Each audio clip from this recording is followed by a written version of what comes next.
There are some common mistakes I find all my students are making, or pretty much all of them, and you're making some of them too. Well, today I'm going to be teaching you about those mistakes and how to get around them.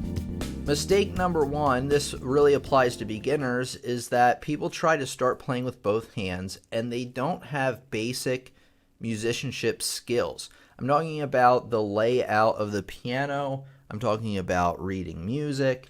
I'm talking about, how to even play on the piano, like in a set position, maybe hands separately. All these really beginning things. Maybe you don't know beginning rhythm. You really need to know and understand these things very, very well before you can move on to playing with both hands. Now, why is that? Well, remember this key. This is the key point of the whole lesson. And it is that when you are first putting hands together, your brain, yes, up here, is going to be concentrating on the coordination between both hands. So like when I'm playing scales here, it really helps to know all the notes in that scale first and be able to play it, hands separately, because when you're putting them together, your brain will be focused, or you should be focusing strictly on the coordination. So make sure you have all the building blocks before you start playing with both hands. All right, let me show you mistake number two. Mistake number two is that students will often jump right into a piece that they've always wanted to play if they're a beginner.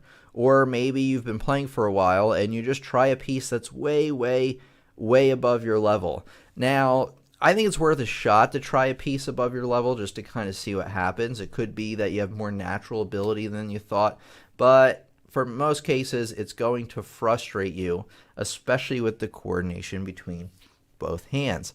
Ideally, once you've solved mistake number one and you have all your basic skills down, you want to be playing pieces really that, first you want to learn to play pieces maybe hands separate, but then you want to play pieces with simple chords in the left hand, simple melodies in the right hand.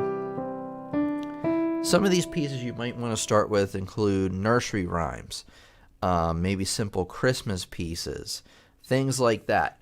Getting a piano lesson book, something like the Alfred's Adult Series, or if you're younger than that, there's a younger Alfred Adult, or Piano Adventures is a good one. I'll try to remember to put some links in the description for you so you can look at those. Those will walk you through pieces in order, which you should learn based on difficulty level. I've even been thinking about making a lesson on this where I'll present some pieces that you can find online in the order that I think you should learn them as a beginner. I'm not sure though. Do you want to see that lesson? Let me know in the comments of this video. If I get enough responses, I'll make that lesson. This mistake, if you've been following me for a long time, you know what it is. It's that students often play too fast.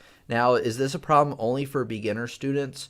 No. In fact, I find that this is even more of a problem. It's a problem for everybody, but it's even more of a problem for students who are more advanced.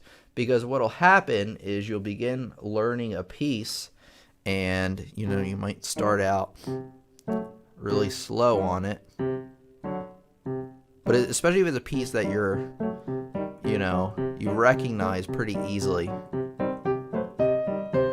Or you learn it from, that happened to be from the Undertale game I keep talking about.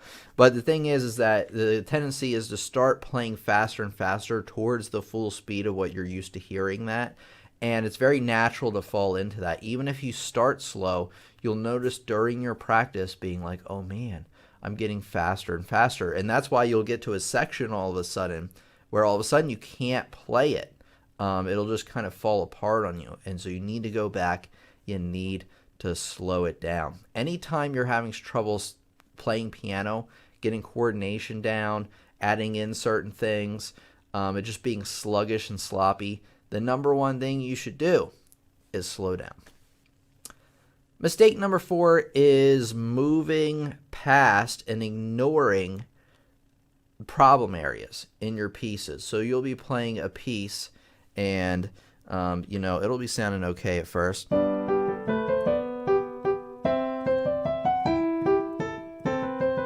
And it just falls apart. And so what you'll do, a lot of students will do, is you'll start over from the beginning.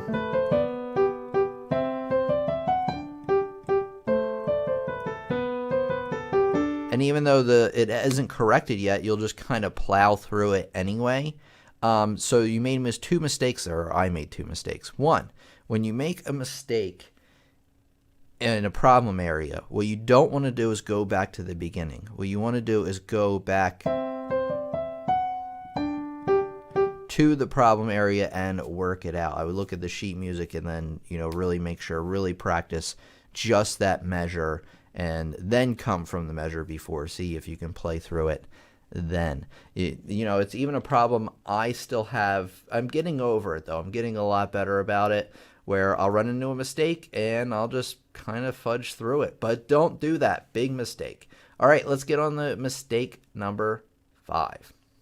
There's even more we have to cover, but if you found this lesson helpful so far, make sure you smash that like button, because it lets other students know that this is a quality lesson that they can learn from as well. Okay, back to the lesson.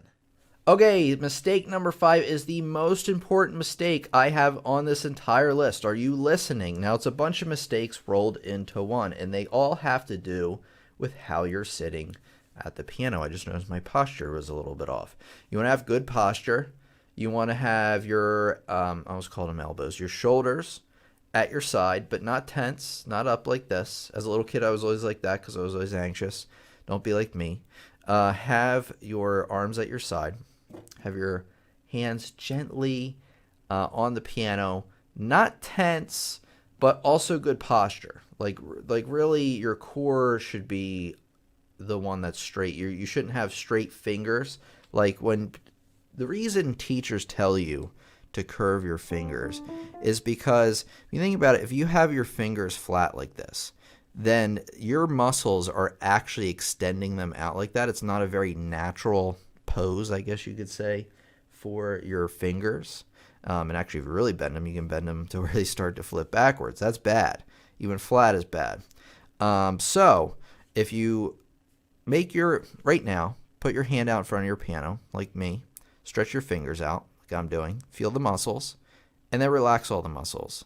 See how your hand naturally curves down, and really concentrate on having your muscles relaxed.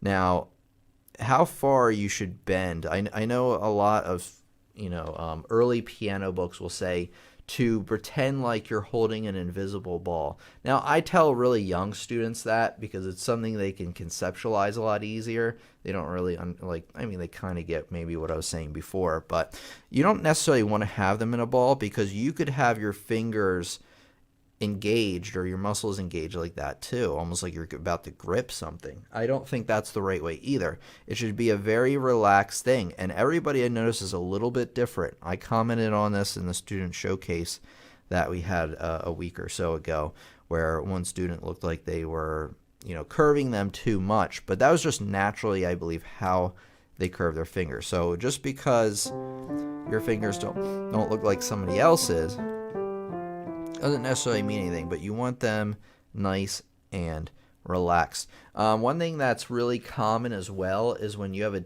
difficult piece of music coming up, you'll tense up. You'll be like, oh no, it's coming. Oh no, it's coming. Oh no, it's coming. And you'll tense up and you'll get all contorted. And that's the worst thing you can possibly do. You want to relax, That's a very natural thing to tense up in tense situations. But you need to keep a clear head, be relaxed, but still maintain a posture. A good posture. What I recommend you do is get a mirror near where you practice and look at yourself as you practice and adjust accordingly. You need training playing with both hands, and this playlist is going to help you do just that. And make sure to subscribe, turn on all the notifications, because we have new lessons coming out all the time, and you don't want to miss a beat. See you later.